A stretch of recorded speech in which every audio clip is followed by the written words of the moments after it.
Hello, my name is Steve. I'm David. And you are listening to Anime Plus. This week, we are continuing the journey through Unicorn specifically, but in a broader sense, the Mobile Suit Gundam Universal Century timeline. Today, we are talking about OAV episodes 5 and 6 for Mobile Suit Gundam Unicorn. So, this week on Unicorn, we get into the weeds. We get the introduction of the O2 Banshee, which is not necessarily just a black version of the Unicorn. It has some slight differences. The NTD frame is gold instead of red. The horn is a lot more horny. It is no longer just a single horn, so I don't know if you really can call it a unicorn. And it's piloted by Merida Cruz, who has been brainwashed back to being Plus 12. LOP Plus. Yes. A massive fight breaks out between Riddy and Banager and Merida, now each in their respective Delta Plus, Unicorn, and the O2 Banshee. Long story short, they end up battling, and Riddy gets his shit absolutely rocked. His Delta Plus gets torn apart by Merida, who has the stereotypical new type, or cyber new type mental breakdown, basically. She goes berserk, she tears apart his Delta Plus, he gets out, and while he is recovering from being absolutely rocked, Banager is working hard to break through to Merida to break out of her reprogramming. He succeeds, sort of. As he's about to break through, Riddy gets out and starts shooting a pistol at the Banshee. Minerva's father, as his last stand against the Grandpa Gundam, pops out of his mobile armor and just starts wailing at it with an assault rifle. Yeah, he gets out a Big Zam and callback. Valiant efforts. Merida almost turns him into a pancake, but Banager stops her at the last moment. She gets out of the Banshee and falls into Captain Zinnerman's hands. From there, Banager ends up being back with the Federation. Merida and Zinnerman and the whole crew of the concierge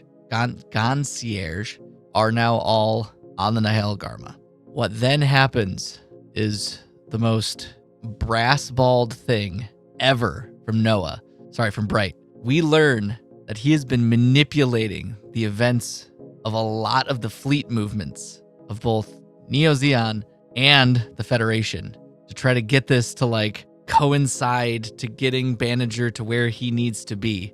And as Banager's being escorted, Bright's go to this place at this time. You'll know what to do. Slaps him on the ass. And Banager gets escorted by the Vist Foundation, but then he gets taken away from them by the crew of the Nihil Garma. They're trying to get to the next waypoint in the mystery of Laplace's Box. And all of this is trying to, what appears to be, to keep Laplace's Box away from the Federation. Well, and away from Full Frontal. The Vist Foundation wants to continue the relationship with the Federation. Bright wants to keep, at least what it appears, he wants to keep Laplace's Box away from both the Federation and from Neo Zeon and Full Frontal. Because both are going to misuse it. Yeah, they don't have everybody's good intentions in mind. Because all Federation cares about are the Earthnoids, and all Zeon cares about are the Space Noids. Bright wants everyone to be taken care of, and is trying to manipulate events to try to get it so that somebody that will actually take care of both Earthnoids and Space Noids as a whole humanity gains control of Laplace's Box. Because whatever's in there is going to save humanity, apparently. And or destroy it, depending upon your opinion. So throughout most of the episode, it's a lot of this underhanded subterfuge, fleet movements. We find out that the lady that we didn't really know is a Vist. We find out that she is Cardias' sister. And then from there, we get Riddy, looking at the Banshee, proceeds to take the Banshee. Riddy only cares about one thing. Minerva. He wants to be with Minerva. At this point, he feels it's his birthright to be her husband. Oh, God. Okay. I mean, to tell me I'm wrong. You're not wrong. He is mono-focused on just getting Minerva. And every encounter he has with her and Banager at the same time, he sees Banager as his rival in love. Yes. And Banager's attempt at a relationship with Minerva is way different and a little concerning because he just wants to be her slave of sorts. Oh, God, it's Amuro and Char all over again. Bro, every single Gundam series has done this. I know. This isn't new. I know. I'm just joking. So yeah, as he like figures he's gonna pilot the Banshee, episode 5 pretty much ends, and we transition into episode 6, which basically becomes like a Hunt for Red October situation.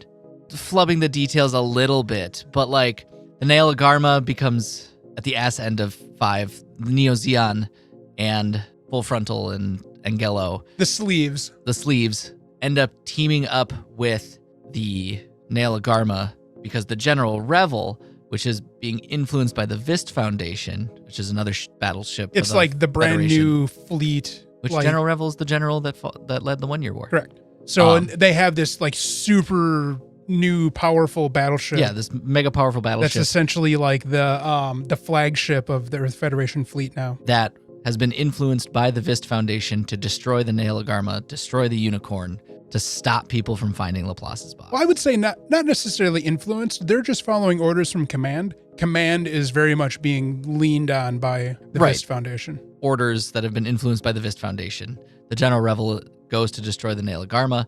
The Sleeves end up saving the Nail Agarma with 2 Neo Zeon battleships, 1 Neo Zeon cruiser, the Ralua, and then the Nail Agarma. They F off. Yeah, they hightail to heading to the moon. Yes, they're heading to Luna. Yeah. So they hightail it to the moon, and we end up getting this like occupation of sorts of the Nail Agarma, where Full Frontal and Angelo try to reinforce that they are not occupying the Nail Agarma. It's just under management temporarily until they find Laplace's box.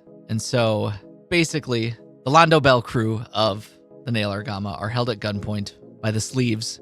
And from there, we get this like... There's a lot of hatred on both sides for having to accommodate each other. Right. They really don't, a lot of them really don't want to work together. They're like, we're here. And so because the crew of the Argama is significantly greater than the Sleeves that are hanging out there, there becomes an uprising of sorts within the Argama to resist the fact that they have to work with the Sleeves. Right. And we also get from the Zeon standpoint how they're like talking shit about how all of the mobile suits are like stood up in their hangar bay. And they're like... I like that. Yeah, that little thing of, of course, somebody who grew up in gravity, who lives on a planet would, think of everything orientated in a very specific Earth-like direction. And so a mini revolution of sorts breaks out while Full Frontal is speaking with... Oh, no, we're forgetting a huge part. Because Full Frontal has left the ship. Forgetting about a huge part.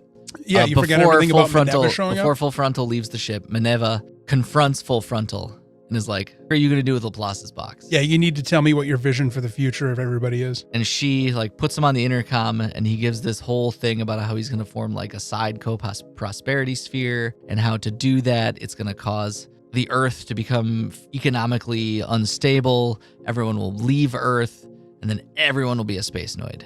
There will be no Earth noids because nobody lives on Earth anymore. So Full Frontal / Char is still up to his shit of trying to get people off the planet. Well, at least he isn't trying to blow up the planet. Yes. This time he's just trying to use economics and diplomacy. I mean, to be fair, though, the, half dozen orbital strikes to the planet have pretty much wreaked havoc on its ecosystem, which is why it's in such a gutter position right now. All Char's fault. Well, I don't think he did the first colony drop. Maybe. Or the second. No, he definitely did not do... No, he's only done like 2 colony drops himself. Fair. Zeon in general. Yes. Thanks, Zeon. Yeah. And then we get how the Republic of Zeon is a puppet. There's a puppet form of Zeon that exists. Yes, there's the Republic of Zeon, which is side 3, that is puppeted by the government. It's a sham independent state that exists that's eventually going to be dissolved and remade into side 3 in about 4 years' time, according to what Full Frontal's told us. And Minerva basically pulls the Char I knew wasn't such an asshole. I go, the Char you knew was an asshole. Except for when he was Quattro. Quattro was a good character. Quattro's best Char. Quattro was a... peak Char, if you will. And then, that's when the whole revolution thing happens. They rise up against Angelo. And pretty much just Angelo. Yeah. And the Sleeves. ECOWAS operatives end up being ECOWAS operatives. And they pretty much figured something was going to happen, so they were ready for the hammer to drop. Yeah, they were in place. They're like, got this. I'm pretty sure they were just in their gear the entire time. They're like sleeping fully suited. Yeah. Just guns on their chests, like, I'm ready. Minerva and Merida are in Kashech. Oh, we forgot the most vital scene between Merida and Banager, where Banager's like having a freak out after Minerva tells Full Frontal where Laplace's box is, even though he told her in confidence where it was. He's like pouting and sad, and then Merida comes in and like forcibly loves him. He's like pouting, and she's just like rubs his head. This is after Merida has undone her. Yes, this is after she's done her reconditioning. She's back to being Lieutenant Merida Cruz. Yeah. She like gives him a hug and gives him encouraging words in her monotone voice, which I love. She's very quickly becoming one of my favorite characters in this show. She's a good character. And then as she's leaving Banager's room after giving him his little "you got this, kiddo" pep talk, she also looks at Minerva's like, "Do what you need to do, queen." And then apparently they go and get in the Kshatriya that's being rebuilt and try to oof Angelo. But then Zinnerman does the will they, won't they, tells her to stop and open the thing so that she can get annihilated by... Yeah, because Angelo's the only one who escapes the retribution of the crew, and so he's just looking to escape and do as much damage as he can by the time he gets to his mobile suit. And so once in his mobile suit, as Full Frontal is holding Banager hostage just outside of the Unicorn. Banager came back and was like, what the hell is going on? Yeah, he was going to get in the Unicorn to try to fight Angelo, but Full Frontal caught him. We end up getting Zinnerman basically giving up on Neo Zeon because Merida calls him dad. The power of family. I swear to God, that was a huge death flag. Yeah, that was a huge death flag. I felt Zinnerman was just going to get turned into goo. Yeah, but he ends up getting saved, and Banager does the psyche waikiki new type bullshit of like locking up Angelo's mobile suit. Char cuts the arm off, and God damn it, Full Frontal has him cut the arm off, and they abscond back to the Neo Zeon shit as the Nail Argama is now racing against the Federation, Neo Zeon. It's a race to this quote unquote final destination for Laplace's Box. As they're going to go to Laplace's Box on Industrial 7. Yeah, because it's back to Industrial 7. No. The Nail Argama picks up a single mobile suit, racing towards them, the O2 Banshee being piloted by Riddy. And then we get left on a slight cliffhanger as Riddy and Banager are about to face off. They're two unicorns. Me. I think in the final episode, something tells me Merida's going to die. Probably. She made up with all of the key characters. She did her retribution arc already. It's time for her to be written off the stage. Even though she's probably the best character. I don't know. The sleeves are pretty good. I like all the sleeves too. All the sleeves in general are good characters. Yeah. And I don't have a problem with Minerva. No, I don't have a problem with Minerva either. But I think Full Frontal's terrible. I think Merida's my favorite. I don't know. I kind of like Zimmerman. Zimmerman's cool too.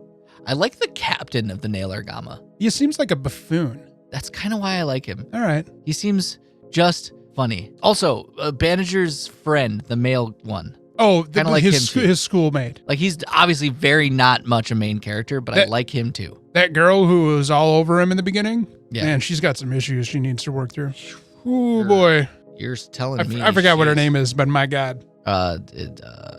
Like, his eye catches one girl, and she's like, you know what? Revolution. She needs help. She needs... But like, girl, there are other men in the ocean of space. Of the stars. Yeah. You don't need to join a leftist guerrilla group just because you're upset. You're right. No one wants to join communist guerrillas. She looks like she would have been part of FARC or something like that. Potentially.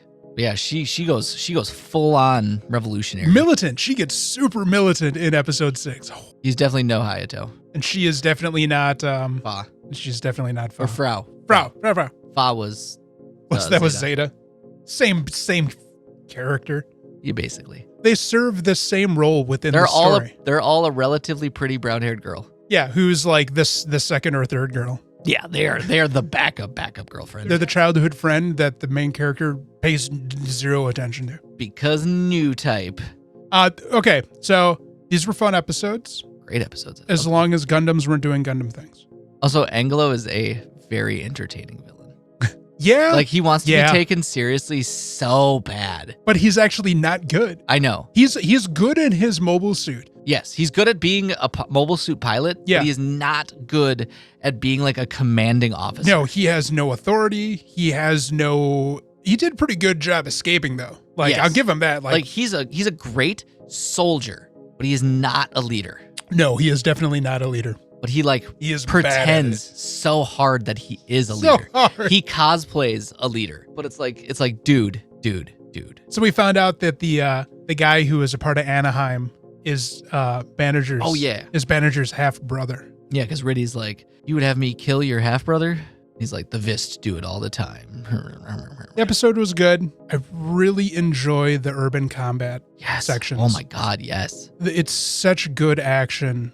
Just great animation all around. There's like, of course you're winning in space.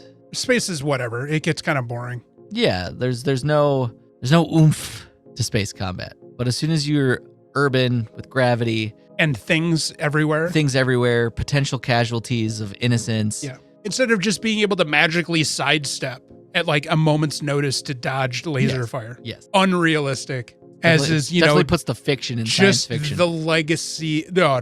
Just the legacy of space anime in general is very unrealistic Yes. when it comes to how things work. It puts the fiction in science fiction. At that point, it's just fantasy then. With some science. If you really want Yeah. if you really want Look, okay. fantasy, let's just watch the one where it's like feudalistic Japan mobile suit. I mean, Star Wars is fantasy. Yeah, you're right. You're right. How different is Gundam from Star Wars? It's a lot cooler big robots. Yeah, but it still has the same level of oppressive woo-woo bullshit. I win through the power of love and space autism Woo! God damn it. Gundam's just Star Wars. instead of Astro Fighters. Oh God, give me a galactic empire. Let's go. I mean, Zeon's trying, but they keep sucking at it They keep dropping the ball real hard. real hard. See, okay, It also didn't help that Char from the inside was destroying This the is entire true. Zabi family. his entire existence as a like uniformed officer was nothing but revenge for the leaders of the organization. For Zeon Daiku. Yes. Yeah. I mean, you're right. They were kind of, you know, they were pretty good in the 1 Year War for quite a while though, and then Yeah, but then then Amuro showed up, Amuro showed up and Char then like accelerated everything. enacted his like, here, let me take out the top leaders of Right? the principality. Well, he only took out one of them before everything collapsed. Right.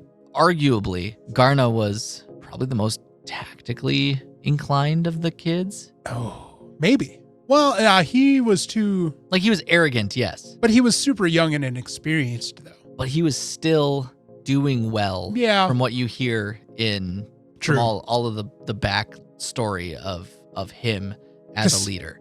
Cassilia and Girin just had it out for each other. And Dozel was just a gorilla. Dozel was a soldier. That was a true man. Right, but yeah, he was just a not- gorilla. I Like think, gorilla. correct. But he was a good military leader. Yes, good Like- military leader, but he probably didn't have the foresight of like, No, he definitely had foresight Oh, yeah, because he you're was true. like, send everybody away. This is it. yeah, that's true. He suffered from the fact that his sister and his brother were already at each other's throats by the time he needed their help, and that help was nowhere to be Yeah. found. And They Gir- left him hanging out And Girin kind of pulled the whole like Nazi party thing. yeah, and wiped out his father, took out a bunch of their own forces in the crossfire. Not to It's mention Girin what? and Cassilia's fault that Zeon shat the bed. No, I think we'll just leave it all on Girin. Because Cassilia just wanted Yeah, to that's take true. command, and she really... Because Well. what's his face Zabi tried to go, the old Zabi. Oh, Grandpa Mafia Boy? Yeah, he went to actually go try and end the 1 year war. Yeah, with Revel. Yes, but basically the Zabis put their own foot in their mouth Yes. as soon as they let Girin have any power whatsoever. Yep. And now you have to hear Sieg Zeon all the time. All the time. I hate it. I hate it so much. In Char's counterattack, you could tell that Char was like, Hate this this. is dumb, but they expect it back, so what are you going to do? We also got a nice flashback from the end of Char's counterattack too. Banager brought up the Psycho Frame doing Oh. that like blue glow thing. Yeah, the evaporation of the two new types. Full Frontal was alluding to the fact that he was there when Amuro's new Gundam did the thing. That seemed a little weird. Hopefully next episode we'll find out what's up with that. Yeah. And There are so many points. but yeah, basically Full Frontal is like explaining a Psycho Frame doing the like power of friendship thing at some point. And we get a flashback to Char's counterattack. This is not a bad story. It just keeps getting stupid. Yes. It keeps doing dumb, cheesy things that are like winks and nods to the ridiculous childishness of some of the Gundam fandom. And I hate it. I hate it so much. Also, did you like when Bright like looked at the picture of Amuro? Was like, My boy. Don't worry. I'm fixed. He's like talking to the picture of Amuro. Yes. Did you also giggle when he did that? Yes. Like poor Hathaway. Oh my God. No wonder your son becomes a terrorist. Spoilers to Hathaway. You can cut it out. Yeah. I enjoy it, but there's a lot of parts that I'm just now super Don't convinced that Bright is like the main catalyst for probably everything post the 1 Year War. Bright is Universal Century. Bright is the Universal Century. Yes. Well, he's the conflict of Universal Century just because he doesn't want to raise his kids. Bright is the best character in the UC, though. Oh, he's amazing. I love how smarmy he was with Vist Lady. She's like, what are you doing? He's like, what do you mean, what am I doing? Your family was created for this story. I've been here since the beginning. I know how this goes. Yeah, he eluded just main character energy so hard when she's like, dude, why are all these ships not going where they're supposed to? He goes, no. He's definitely not drinking the Kool-Aid because He's not he pro never Federation. has. He's not pro Federation. Well, no. But he's also not pro Zeon. No, he's never been pro Zeon, but he's pro Humanity. Humanity, but he fights on Earth's side. Right. Bright has until Earth's side becomes problematic. Like in Zeta with the Titans. Or right now with the Vist Foundation's manipulation. He's just always like, Do you see how little we care about Banager and his problems? Yeah, that's true. Banager is a terrible main character. He's a pretty bad main character. It's terrible. The Unicorn's cool. Merida's cool. Yeah. She's a good character. I enjoy Minerva's story arc. Minerva's a queen. She is a queen. She is a girl. She girl bosses the entire time. But I love the fact that she can turn it off when she feels she wants to. Yes. I like that she girl bosses her way through like political situations and all this other like conflict and stuff. And then she's just a girl whenever she wants to be. Which is a 100% lie because I think with the entire segment on the bridge of the Argama, yeah, with the confronting Char and squeezing Banager's balls, yeah, shows the depth of how much she has leaned into the legacy of the Zavi family. I feel like she would make a great leader. Yes. They just need to let her lead, but nobody is letting her lead. Right. Because she's a girl. Because she's a Zavi. And the ghost of Char constantly following her around. The ghost and the full frontal whatever he is he Char? Is he not? We should Char? find out what is the deal with full frontal next episode. I'll say he looks like Char. Well, yeah, but that's irrelevant. Char was goo. Maybe. Char turned into like this can't really be Char. Whatever Amuro turned into. Yeah. You still look closely at Axis, you'll still see the new Gundam on the asteroid. You know, I think Minerva picked up a lot of her leadership abilities from Haman Karn. She was with Haman Karn for like 15 years, yeah. Because Haman, or 10 years, yeah. Haman was like her regent. Also like a girl boss, just a little bit more toxic. Well, I mean, she was definitely more. In retrospect, she was not a bad character. She's not a bad character. I'm just saying she was definitely just using Minerva for power. Yes. Oh, and that's why I say she was toxic in her girl bossing. Minerva definitely stepped up to the plate to like. She has, yeah. But I don't know how much. She just needs to convince her people that she's a good leader. I don't feel there's been a lot of plate there for her though. Fair. Because after Haman, after Haman died, we get that weird blank period that we don't know anything about, and then suddenly Char is running things. Yes.